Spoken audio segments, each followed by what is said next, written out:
Well, up next. The threat to democracy must be defended. My predecessor and some of you here seek to bury the truth about January 6th. I will not do that. This is the moment to speak the truth and to bury the lies. Here's the simple truth. You can't love your country only when you win. That's a clip of U.S. President Joe Biden in his State of the Union address last week. So why are we playing it this morning? Well, because a lot of people leaned into that address, not necessarily only to hear what he had to say, but to see whether and how he would say it, how he would deliver that speech. While the U.S. is in the midst of this presidential campaign, people are focusing on the party leaders. So on President Joe Biden, who is 81 years old, and also on former president and Republican candidate Donald Trump, who is 77 years old, who looks to be the one who's going to be the candidate, that is. Now, recently, special counsel Robert Hur said Biden's biggest weakness is his age and poor memory. There are some that have said that those words reflect ageism that is rampant in today's society. To discuss ageism and its impacts, we're joined by a couple of local guests. As you heard, Barbara Nepinak is here, elder and knowledge keeper from Pine Creek Ojibway First Nation. Barbara, how old are you? I'm 72. Yes, and still working constantly. Constantly. Yeah, probably too much. I see you out. Well, I give myself at least 2 days a week off. I doubt that, actually. So do I. Connie Newman's doubting with me, Executive Director of the Manitoba Association of Senior Communities. How old are you? 75 and going strong. What do you make of all this talk, Connie, about, Joe Biden and the ageism and the comments you've been hearing? It bothers me because just because 71, 75, 72, I don't ever want to be put out to pasture. Mm-hmm. I have something to say, something to share, and I have to lead. Because if I don't, who's going to do it? How about you, Barbara? What's your reaction to all the talk about this? Well, I definitely do agree with Connie as well. I always think that as long as I have energy and as long as I have my marbles together, I'll still go out there and do what I have to do. It's my responsibility as an Anishinaabe. We have to take that leadership role. When people call you, I don't go knocking on doors, but, people knock on my doors, and I appreciate that because that's what keeps me motivated every day. It's interesting because last week we had this conversation in the newsroom, some of us, and a few of us were talking, and someone said, what he is saying is overshadowed if he takes a moment to say it, just like I took a moment there. Or let's say he bumbles and goes back and has to correct something. Why do you think we're not accepting of that and we see that as a weakness somehow in leadership? What's your sense of that, Connie? My first sense is we don't call it out. We don't continue to do what you're doing here today. A person at the age of 50 could bumble, could forget what they're saying. It's not attached to age. Part of it we talked on the way down here. Life experience puts us in front of leadership or on. It has nothing to do with age. And to me, it bothers me immensely when why do we need to talk about ageism? Why do we talk about racism? Because we need to accept the fact that a person that's 90 could still stand up and mentor those younger. We have a lifetime of experience to share. What are your thoughts on the fact that people fixate on the bumbling and such? I'm speaking specifically to Joe Biden, just because he had that speech last week. Well, sometimes we all have our moments. Sometimes we have to think about what we're going to say. And for me, my late husband would always say, please be kind to people. Yes. There are times when you cannot be kind, but you have to say it as you see it. At least that's my motto.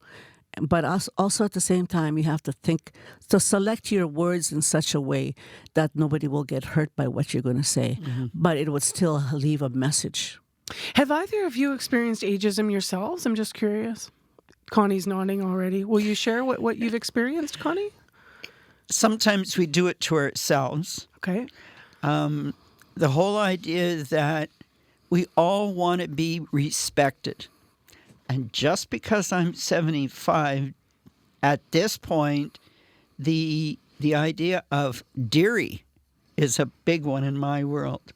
That people say, dearie, can I help you? This dearie doesn't need any help today. I may in a year from now, but today I don't need it. And it's that condescending attitude because I present as older maybe, that people think that we always need help. Do I like the help some days? Absolutely, we all do. But it's not attached to age. How about for you, Barbara? Have you experienced ageism yourself, or where have you seen it, present where we live in Winnipeg? Well, ageism is just a number. It's just a number. When people realize I'm 72 and they say, you don't look like 72. So I don't know what 72 is supposed to look like. That's the thing, Yeah, that's true. am I, what am I supposed to look like tomorrow? It's something that I deal with all the time. And also to be alone is another thing. People judge you. Oh, you poor thing. No, I'm not a poor thing. I still have my faculties together. I can still get out and do things. What are people doing in those moments? Like, do you think some of them may realize what they're doing, and whether they realize it or not, the impact is the same. It's ageism. However, I wonder whether or not people are misguided somehow to think that they are, that they're just being kind and they're being respectful. What are they missing about that? I'm going to say they're not being respectful. They're using the age or the gray hair or possibly frailty to assume a need, an ageist need. And too often in society we make assumptions or our perception is not correct. And I think that's tying into the ageist attitudes out there. What's it like to still be, some of this conversation started with Joe Biden, of course, in the speech, but it also started about the fact that he's going for a job at his age that's, a 4-year term, and he's still working. What's your sensibility of that, where ageism shows up in the workforce, Barbara? Well, back in the day, a long time ago, when people were forced to retire, I remember those horrible days. It was terrible for people, especially women. It was expected of us to retire at a certain age, and you are made to feel guilty just by going to work. Still.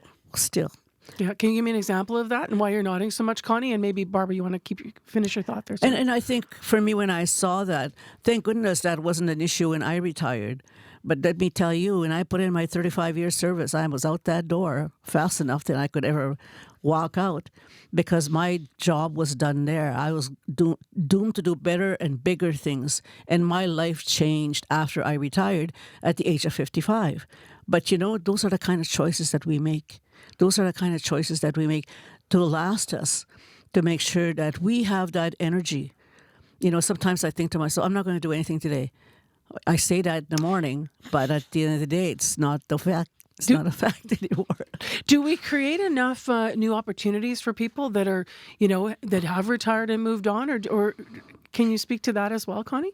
Absolutely. I think that retirement, 55, 65, 58, is a number again. And people need to plan for what do they do when they hit that number, when they retire. Everybody needs a reason for getting up in the morning. And many of us, as we age, become lonely or isolated, disconnected.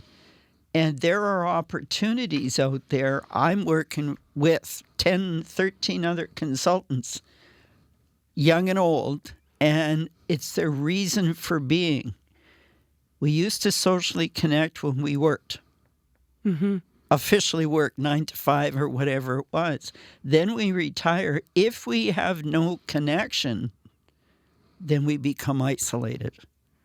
Well, just as a last question to each of you, what can be done to change someone's perspective on older people? Barbara? Well, for me as an older person, I think I reflect back to my values, talking about, the value system, the moral system that I grew up with, to be kind and to be helpful and to be respectful. And we all have to have a purpose. Even though we are retired and we are aging, we have to have purpose to get up every day. Because if you don't have purpose, what do you have? And when people comment on our ages, how much does that just shut a person down who might be seeking that purpose? Yes. And the thing, too, is, like for me, there's going to come a day when I'm not going to do any work. But I don't know when that day is going to happen. But for now, as long as I can make a contribution and make this a better place, a better world, or a better understanding of developing friendships, bonding with people, bonding with other not Indigenous people, but other people, citizens at large, I think it's important that we give when we share, because that's what our lives is all about, is sharing and respecting and accepting each other's differences. I know that, Connie, you, I think, are working on making an educational video to kind of around this issue. Is that right? That is absolutely right. We just saw the final product recently, and as we age, there are 4 pieces that are impacted in our life: hearing, seeing, cognitive, and mobility. And this video brings to light for all of us that we have to be aware. The day we were born to where we are today, we're all aging. And I think back to my teenage years and that aging process and perception. And for me, we are all aging, and we have to walk a mile in somebody else's shoes, whether we're a teenager or we're 72 or 75, because we all bring to the table good stuff. Thank you for bringing your good stuff to my table this morning at CBC. Nice to see you, Connie. You betcha. It's good to be here. And thank you. Nice to see you as well, Barbara. Take care. Miigwech. Thank you. Miigwech. That's Barbara Nepinak, Elder and Knowledge Keeper from Pine Creek Ojibway First Nation, and Connie Newman, the Executive Director of the Manitoba Association of Senior Communities. So if you're listening and you're talking to the radio, call us 788-3205.